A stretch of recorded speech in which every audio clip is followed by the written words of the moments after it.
Hi there, this is Mr. Evans with a short video on the influences on operational objectives, and we're at this part of the specification, the external and internal influences on operational objectives and decisions. So in the last video I looked at this slide and we established that the management team would set the corporate objectives that then each functional area is working towards achieving. So the corporate objectives are set here, and then each functional area will work on helping the leadership team to achieve their objectives.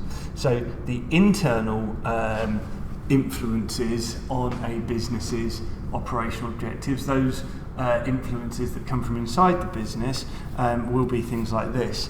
The corporate objectives, if the business has set a target of growth, the operations department will need to consider that in terms of what's their capacity. Will they need to increase capacity to be able to match the demand that will be generated if the organisation grows? If the business is looking to diversify into new areas, new products, does the operations department have the skills? Will their suppliers be able to provide the goods, or are they going to need to find more suppliers for those raw materials? In terms of the finance department, obviously a huge influence on the operational objective. They will be set a budget that they'll need to adhere to, which will influence a lot of what the operations department can and can't do. Maybe the finance department is following a cost minimisation strategy, in which case the operations department will need to look at the level of waste, the cost of supplies, etc.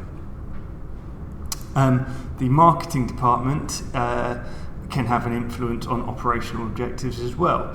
The marketing department might be planning promotional activities, in which case the operations department will need to think, okay, well, can we meet the demand that will be generated from these marketing activities? In terms of the branding of a product, the marketing department may be advertising a product, creating a brand image that this is a really high-end product. In terms of operations, does the manufacturer of the product back that up? Are the highest quality raw materials being used? Is the product handmade? Is it tailor-made for each product, for each consumer? Okay. And in terms of the human resources functional area, the people functional area, what's the level of skill that staff have within the organisation? Can they hand produce goods at a high level? What's the rate of staff turnover? Are people leaving quickly, in which case that might affect the operational effectiveness of the organisation? Does the business follow a hard HRM strategy, a soft HRM strategy? A hard human resource strategy might be suitable for the operations department producing by flow production. Maybe a soft strategy would be better for handmade goods. Okay, not a hard and fast rule, but potentially that would be the case. In terms of our external influences on the operational objectives, well, it's really our external influences on the business, okay? So our pestle and our competition. So in terms of economic influences on the operational objectives, the level of consumer confidence and the economic outlook might have an impact on operational objectives. If consumers are really feeling buoyant and are going to spend their money over the coming year, the operations department may need to increase capacity, invest in different production technologies to be able to meet that demand.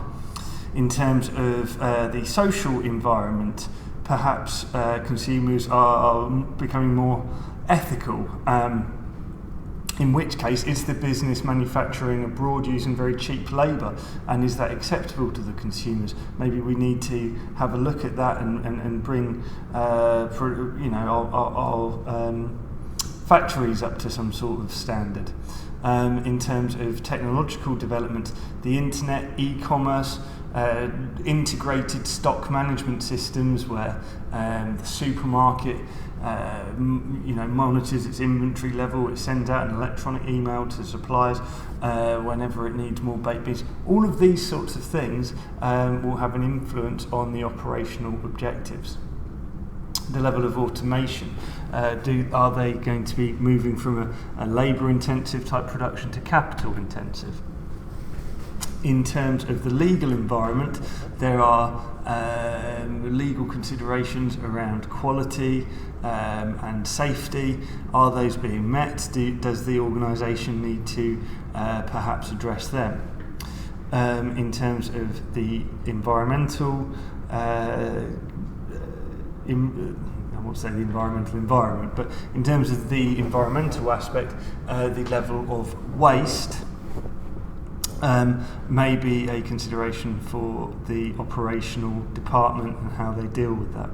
Finally, in terms of their competitors, they might look to benchmark against competitors. In terms of benchmarking is where you see what your competitors are doing and you try and match that, maybe in terms of their capacity utilisation or their unit costs. Can you produce a unit of output, a cup of coffee, whatever it is, as cheaply as your competitors? That would be benchmarking. And finally, the level of innovation and R&D. If you're in a really competitive market, you may need to conduct some innovation, research and design to improve your product, and that will have an influence on your operational objective for the coming year. That is this section on setting operational objectives finished.